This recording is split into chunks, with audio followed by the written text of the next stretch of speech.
It's always fun to create conversations. It's what we do on arrow.net, ARROE.net.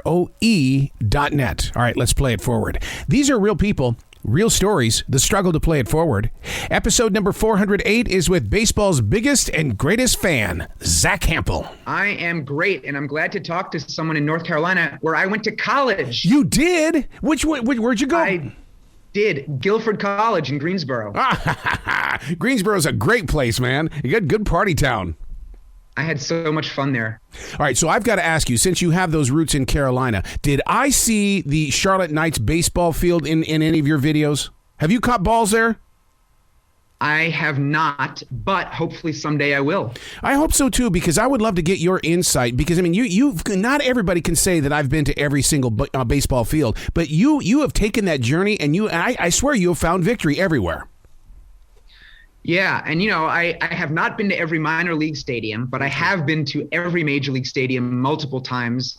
There's 30 major league teams, and yet somehow I've been to 61 different major league stadiums. If you take all the old ones and all the one-off venues where Major League Baseball plays. So I am on the road a lot during the season. I've been to more than 1,800 games and snagged more than 11,000 baseballs at this point. It's pretty crazy. Well, I'm so glad that they have done a documentary on you, Zack Hample versus the world, where people can get it pretty much anywhere these days. But we finally get to know you. We've seen stories, but now we get to see you. That's exactly right. All the interviews that I normally do are really short. And, I'm sorry that you and I can't talk longer. Maybe we'll jump back on the air some other time. But I understand how the media works. You got to keep things moving. And it really is nice to have a longer form piece out there. This movie is 95 minutes, and it blows my mind that this thing is all about me. Like, what the heck? It's such an honor. And I hope that people watch it. It truly is an entertaining and beautifully crafted film. I'm a little bit biased, but in all seriousness, it's a work of art. Yeah, but we need it, though. People need to know what a real fan of the sport is. It doesn't have to be a team, but you are a fan of the sport. Yeah, I actually don't have a favorite team, which a lot of people think is weird, and I get that. But, you go to a game in Cincinnati, you go to a game in Milwaukee, and it's always like, welcome to the best fans in baseball. And it's like, okay, we're all the best fans in baseball. I get that. And I just have this perspective where I've seen so much, and I just really love the sport. And it's amazing to be able to give so much back to the sport while I run around and have my fun, to have connected with so many people in so many cities, and to help kids out there catch balls and to raise money for charity. And yeah, there's a lot of haters as well, which is weird. The film goes into that, but my whole journey is really kind of bonkers. What is it like for you to go into a stadium? I mean, you've got the mitt. God dang, I loved wearing my mitt to those games all the time. I mean, I'm jealous of you that you've done it in so many stadiums. But for you to go in there and basically you are a baseball magnet. How does it always find you? It's weird, huh? I had a streak for more than 25 years where I got at least one ball at every game I went to. For more than 1,500 consecutive games, I did not go home empty-handed. And when the streak ended, it's because I intentionally ended the streak. Mm-hmm. I just, the pressure was too much, and I didn't want to get hung up killing myself to get one ball, especially filming YouTube videos. Sometimes I just wanted to wander the stadium and not worry about it as much. But I've developed so many tricks and strategies over the years to maximize my numbers. I ask foreign players for balls in their native languages. I have hats and shirts of all 30 teams so I can dress up like I'm a fan of the visiting team, kind of make myself a more appealing target. And then, of course, catching batted balls.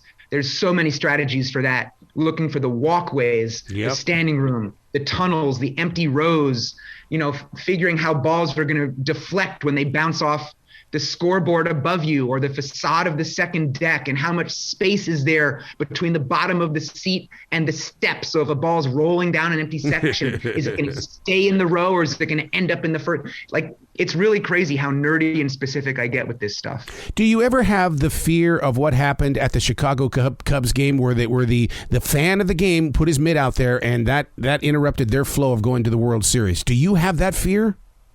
Steve Bartman. Oh, man, I feel for that guy. And yes, I have that fear. I almost had my own Steve Bartman moment in the postseason in 2017 at Yankee Stadium. Yankees versus Indians. Francisco Lindor hit a long fly ball. He was on the visiting team, and I was sitting close to the front, and I got up, moved down a couple steps, and Aaron Judge, the 6'7" right fielder on the Yankees, was moving back for it. And the whole time I was like, oh my God, I think I'm going to catch this. I think I'm going to catch it. And in my head, I was telling myself, don't interfere, don't reach over the wall. Yep. So I reached my glove out just a little so it was on top of the outfield wall. That wall out there is actually about 1.5 feet thick. There's a cement thing. Mm-hmm. And I was going to catch that ball. And then Aaron Judge, so tall, jumped up out of nowhere and caught the ball 1 foot in front of my glove. Jeez. So I could have robbed him. I make catches like that all the time in batting practice where I rob the pitchers out there that are shagging. But I obviously didn't want to do that on national TV, costing the Yankees a game. I actually could have ended their season if I caught that ball. Can you imagine? Oh my God. Have you walked into a stadium and basically you cried a tear? Because I did that with Wrigley Field. I walked in there and I knew that I was in a major chunk of baseball history. I won't say that I am brought to tears, but I definitely get chills going into stadiums. I think the most chills that I got, it was probably a double-digit number of chills in one day, was the Field of Dreams game last year in Iowa. Wow. That was my 61st stadium. That's my favorite baseball movie, Field of Dreams. And I love movies that bend reality. And so, of course, they still have the movie site active and up and running, and it looks just like it did still in the movie all those years ago. So to basically take this fantasy world from the movie but then be there in person, it was like turning fantasy into reality. And I'm telling you, I had goosebumps for probably half the day that I was there. As we jump into this really awkward baseball season, are you going to tour the nation again? Oh, you know it. I will probably end up being at 20 or more different stadiums this year, maybe even some minor league. On April 10th in Reading, Pennsylvania, the Reading Fightin' Phils, it's the Phillies AA team, are having a whole Zack Hample day at the ballpark. They've designed a limited edition bobblehead of me. They're going to play the trailer for this documentary on the Jumbotron. I'm going to throw out the ceremonial first pitch.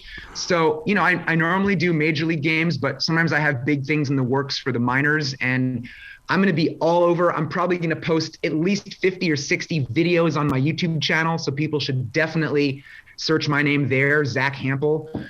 I have a ton of fun with this. I get all over the place and, you know, interacting with the players, the fans, eating weird food, exploring the stadiums, maybe some travel vlogs in there as well. So, yeah, lots of good times ahead. Well, when you're out there on that mound and you're throwing that first pitch, please don't have a Baba Booey moment. You don't need to have that on your YouTube channel. No, I certainly do not. Zack, you got to come back to this show anytime in the future. You're right. 8 minutes is not enough with you. And you are just a man that loves his sport, and a lot of people can feed off that energy.